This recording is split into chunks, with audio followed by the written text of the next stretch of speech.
Thank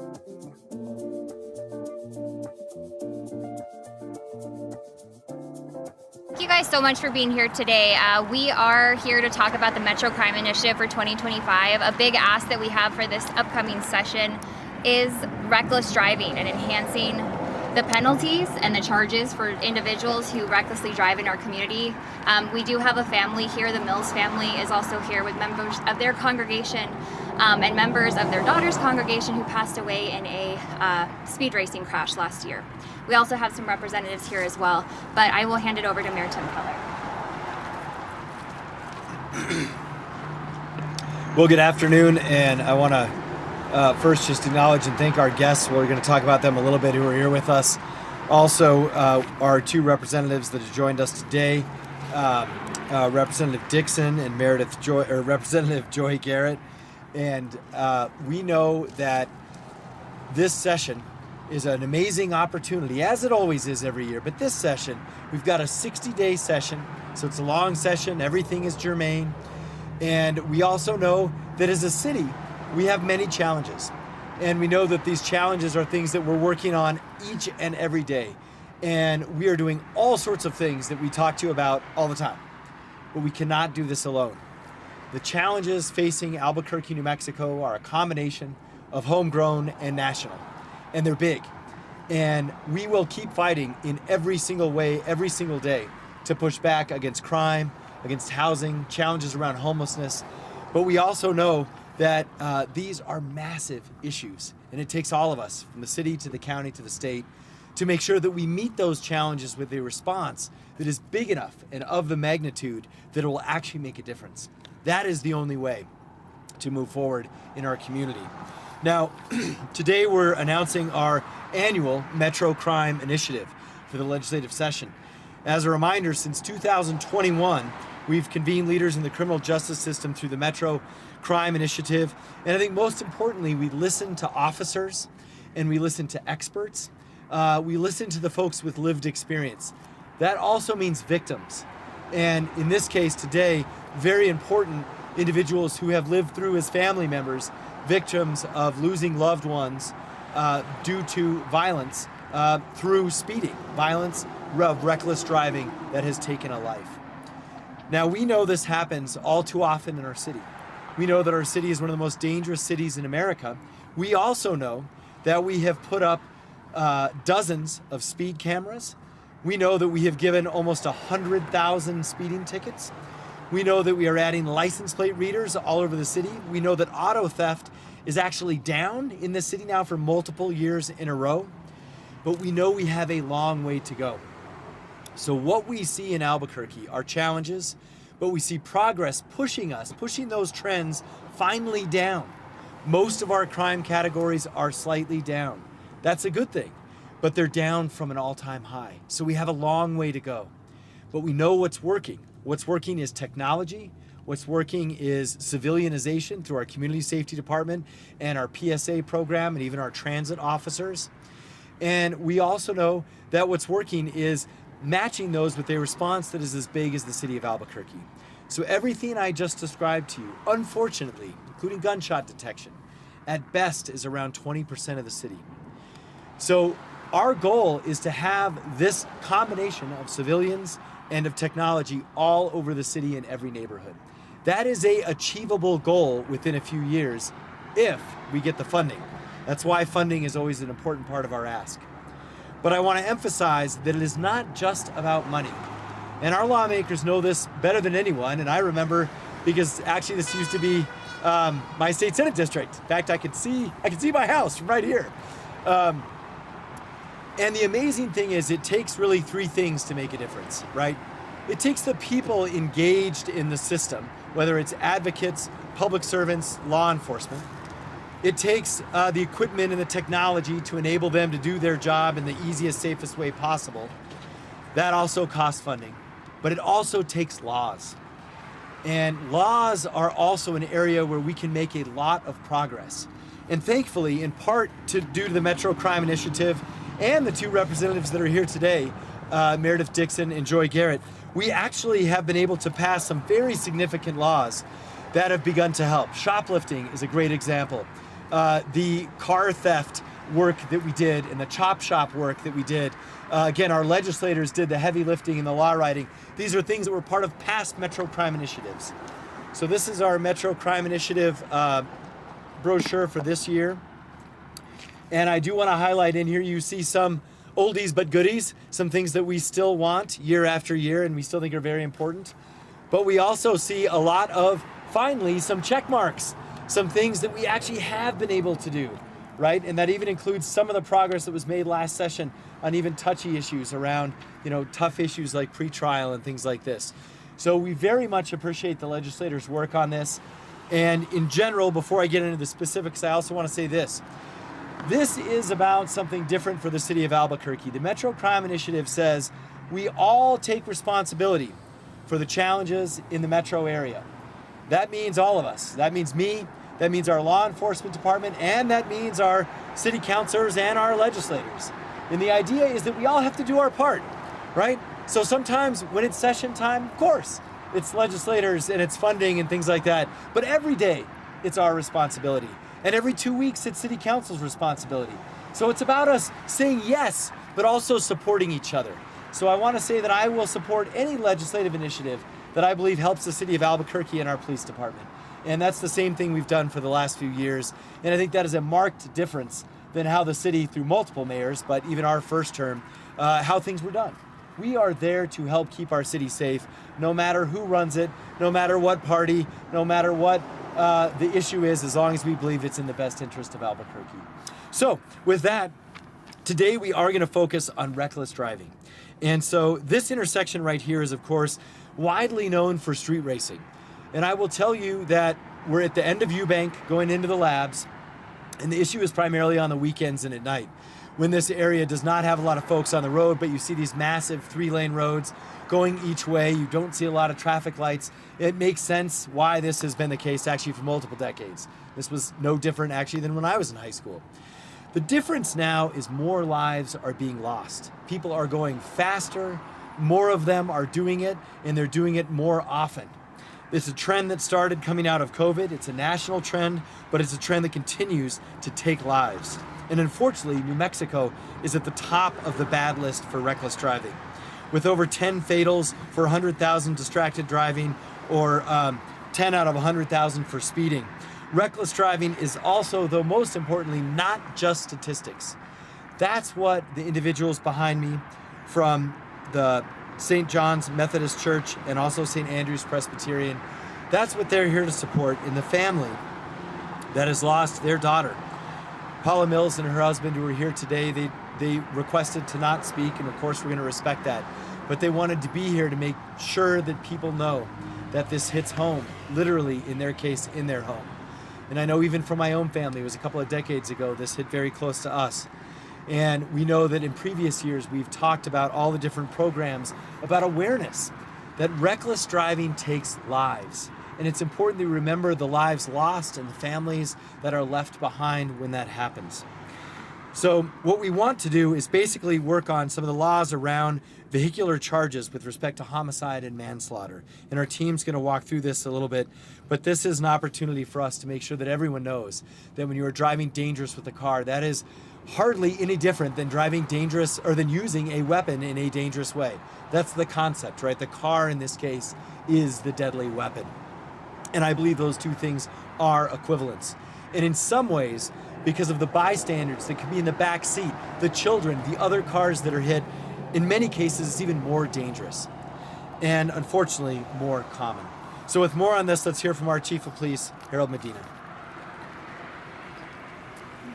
Good afternoon. Thank you, Mayor, for being here today. And I'm pleased to have a conversation about the initiation of some of these laws that we want to get passed in Santa Fe, and everything the Mayor is doing to help us change the course of the direction the city is going. As the Mayor highlighted, we're asking for some crucial changes, and the first one is enhancement for reckless driving.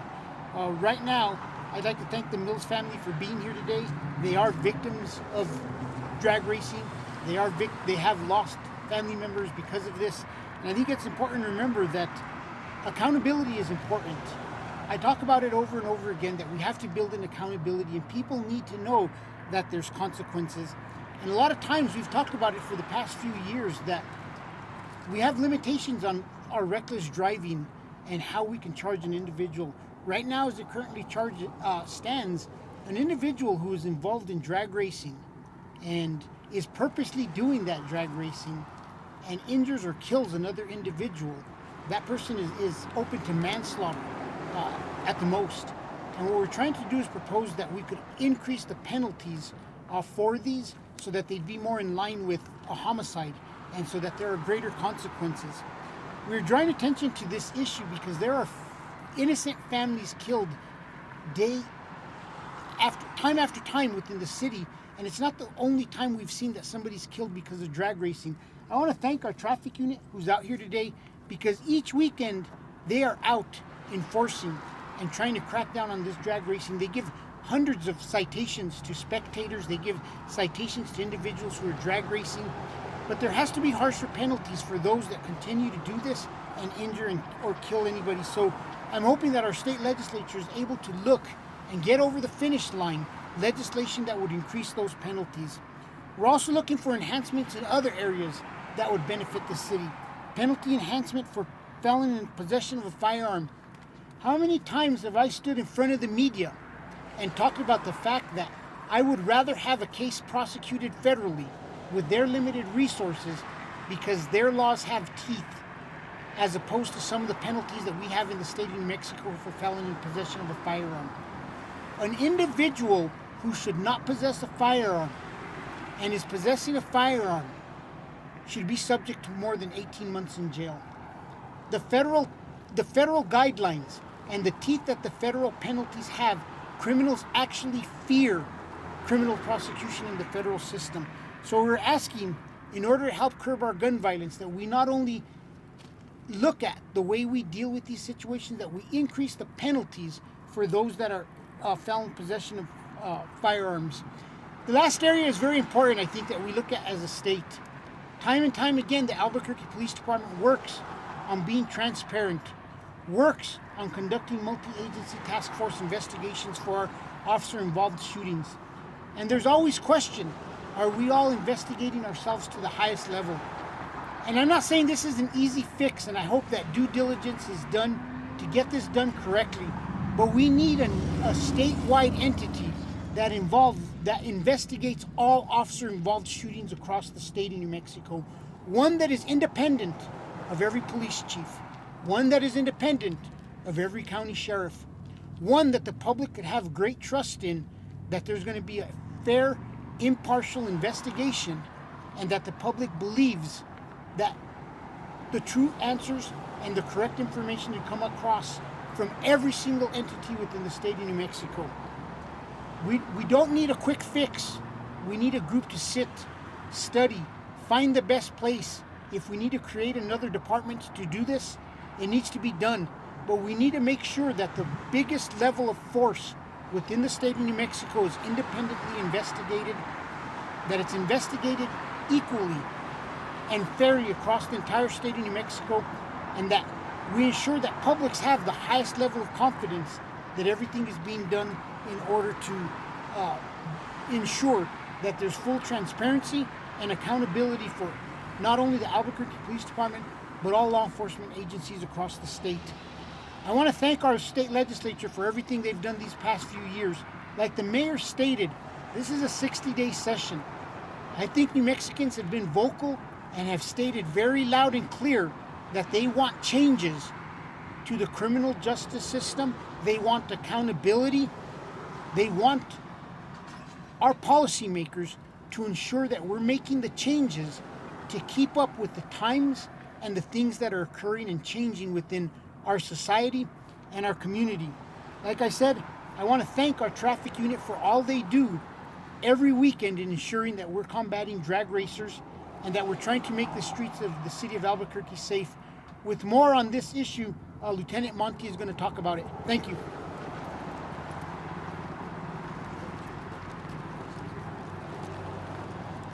Good afternoon, everyone. I'm Lieutenant Lawrence Monty with the Traffic Division. As the mayor mentioned, the reason we are here today, What brought us to this location today is this is in fact a hotspot for illegal street racing. Not only right here on Eubank where the mayor pointed out, but right back over here about a stone's throw away from this intersection. We've interrupted multiple illegal street racing events. Street racing, the problem, we share the frustration with the citizens here. I've had multiple encounters with victims at scenes, families of those victims that arrive on scene, and it's my officers and myself who are the first ones to talk to them and explain to them that they just lost a loved one as a result of street racing or speeding. So I'm not just here because I'm a lieutenant with the traffic division and I'm responsible for the illegal street racing team.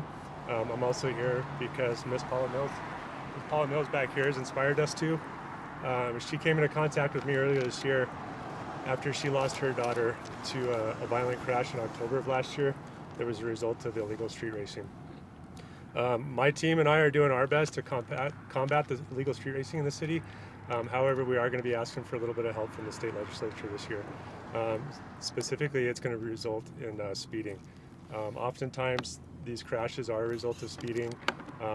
In one case, for example, in August of this year, earlier of August this year,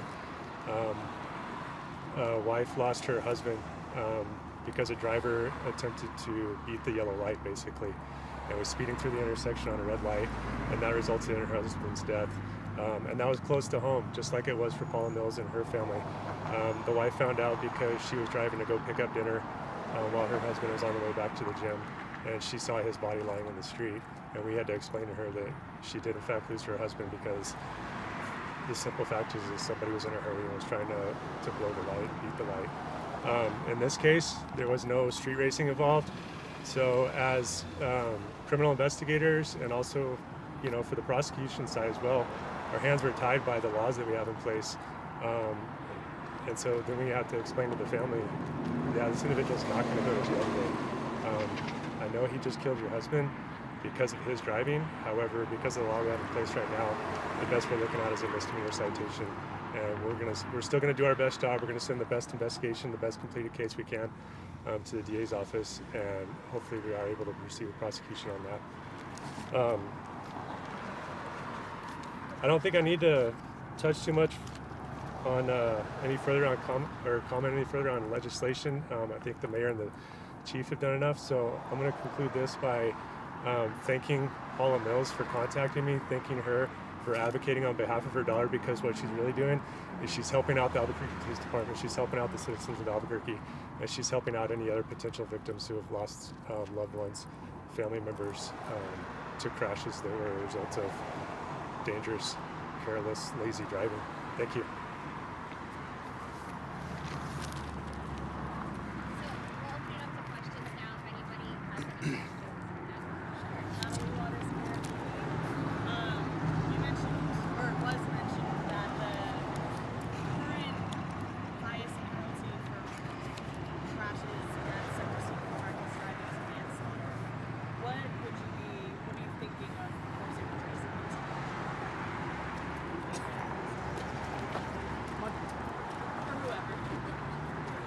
I apologize, I didn't hear the question. Oh, no worries. It was mentioned before what the highest penalty is right now for reckless driving that results in a death.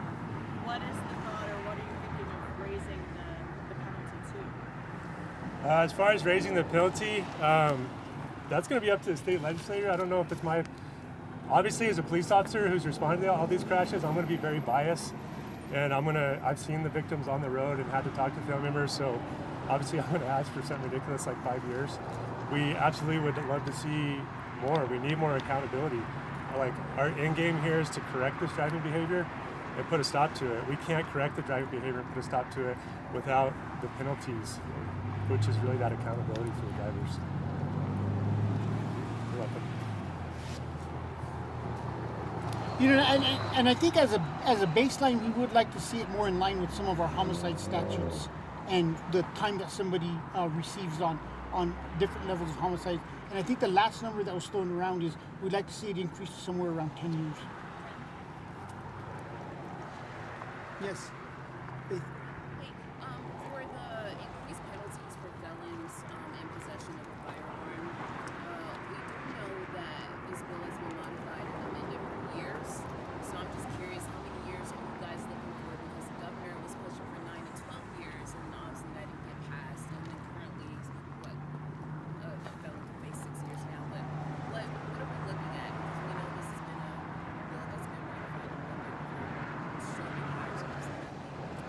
You know, and you bring up a great point.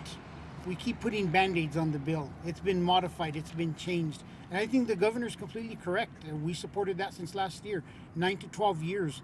Federally, somebody's looking at about 10 years for a violation. And we need to bring our state statutes more in line with some of our federal statutes. So many times we're arresting individuals for some of the most violent crime in this city that should have never had a firearm in the first place. Many times we're picking up individuals that have a felony possession of a firearm charge, and currently it's not a deterrent, 18 months. So putting strong emphasis on incarceration and ensuring that individuals know that there are strong consequences if you choose to arm yourself with a gun when you shouldn't be armed with a gun, I think it will start to make a difference. Thank you. Sure, just a clarification question on the task force, the statewide task force. To clarify, what's the current process, for example, for APD? For the Albuquerque Police Department, we have a multi-agency task force that includes the Albuquerque Police Department, the Bernalillo County Sheriff's Department, and New Mexico State Police. I think Rio Rancho just came back into the mix. And while it is great, and we're happy with the direction that we have gone with the multi-agency task force, I still think it would be crucial, and it would be a lot more transparent and a lot more trusting of the public if there was one entity independent of all departments that conducted these investigations, so that the public has complete confidence and faith in what is occurring. This is specifically into officer-involved shooting. Yes, specific to officer-involved shootings. Any other questions? All right, thank you guys. Appreciate your time.